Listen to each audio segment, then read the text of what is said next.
दोस्तों, Titanic ship अपने समय का सबसे बड़ा जहाज था। इस शिप का पूरा नाम रॉयलमैन शिप यानी कि आरएमएस टाइटैनिक था। इस शिप को इस तरह से डिजाइन किया गया था कि इसमें 2224 लोग यात्रा कर सकते थे।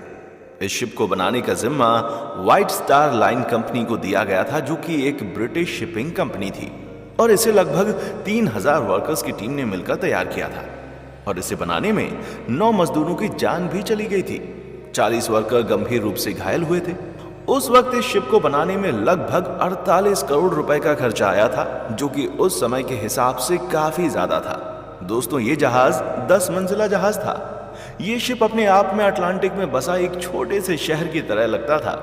इसकी सबसे खास बात यह थी कि यह दुनिया का सबसे तेज चलने वाला जहाज था, और इसमें जो सीटी लगी थी उसे 15 किलोमीटर दूर तक सुना जा सकता था। और इस शिप को बनाने वाली कंपनी का तो ये भी दावा था कि ये कभी ना डूबने वाला जहाज है, लेकिन किसको पता था कि टाइटैनिक जैसा विशाल जहाज कभी पानी में डूब सकता है। ऐसे में ये सवाल तो सभी के मन में आया होगा कि आखिर उस रात ऐसा क्या हुआ कि दुनिया का सबसे मजबूत जहाज पानी में डूब गया।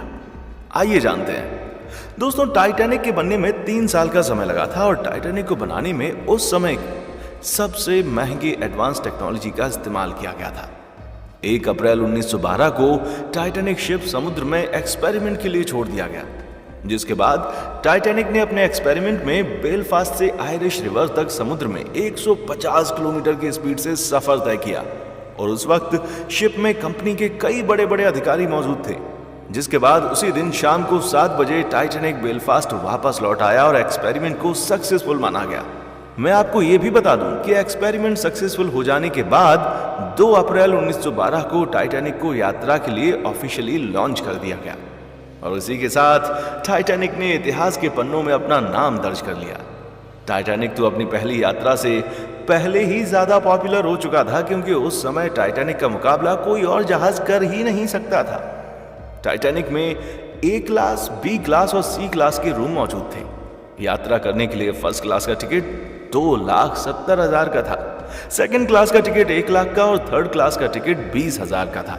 इसके अलावा टाइटैनिक में यात्रियों की हर सुविधाओं का सारा ख्याल रखा गया था।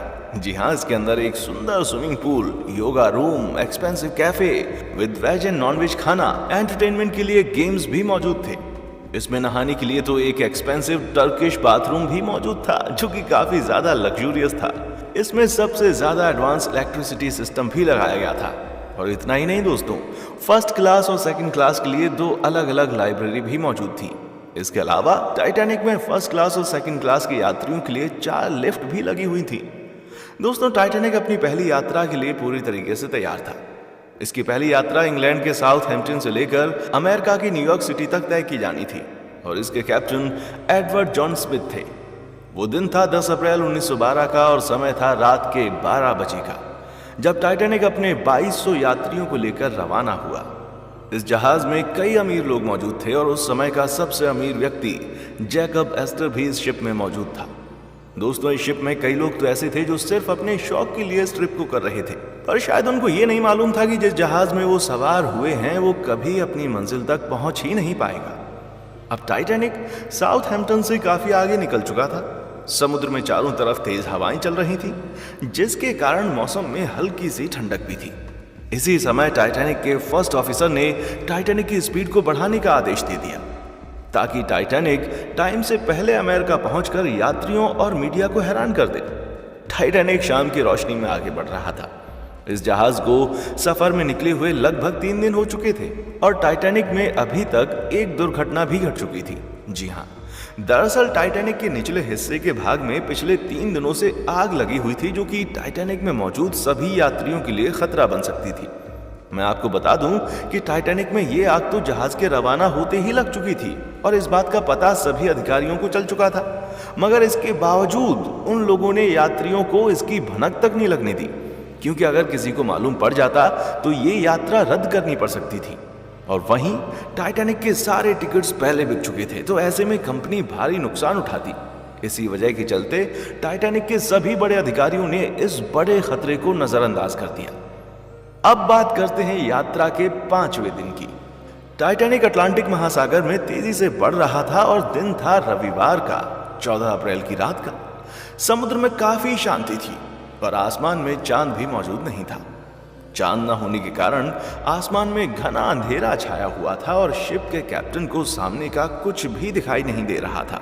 वैसे मैं आपको यह भी बता दूं कि टाइटैनिक के आइसबर्ग से टकराने से पहले शिप के कैप्टन को कुल 6 चेतावनी पहले ही आ चुकी थी कि रास्ते में कई बड़े बर्फ के टुकड़े मौजूद हैं जिससे शिप कभी भी टकरा सकता है। मगर कैप्टन को यह मालूम नहीं था कि टाइटैनिक किसी आइसबर्ग से टकरा जाएगा। जी हाँ, उस रात ऐसा ही हुआ कि कैप्टन को घना अंधेरा होने की वजह से सामने का आइसबर्ग दिखाई ही नहीं दिया और कुछ ही देर के बाद रात को तकरीबन 11:40 पर जहाज के छठे ऑफिसर जेम्स मूड के टेलीफोन की घंटी बजी, जिस पर ऑफिसर को यह बताया गया कि रास्ते में एक बड़ा सा आइसबर्ग भी है जिससे उनको बच के रहना है। इसके बाद ऑफिसर ने तुरंत इस बात की जानकारी कैप्टन तक पहुंचाई, मगर वो लेट हो चुका था क्योंकि टाइटैनिक को आइसबर्ग से टकराने में मात्र 35 सेकंड ही बचे थे। आपको बता दें कि जानकारी मिलते ही टाइटैनिक की पूरी टीम एक्शन में आ गई थी और उसके बाद सीनियर ऑफिसर ने जहाज को बाईं तरफ मोड़ने और इंजन को बंद करने का आदेश दे दिया। साथ ही जहाज के ऑपरेटर को जहाज को पीछे लेने का भी ऑर्डर दिया था, मगर जहाज की रफ्तार इतनी तेज थी कि उसे पीछे की तरफ लेना और उसको मोड़ना नामुमकिन था। और फिर कुछ ही सेकंड्स में टाइटैनिक आइसबर्ग से टकरा गया।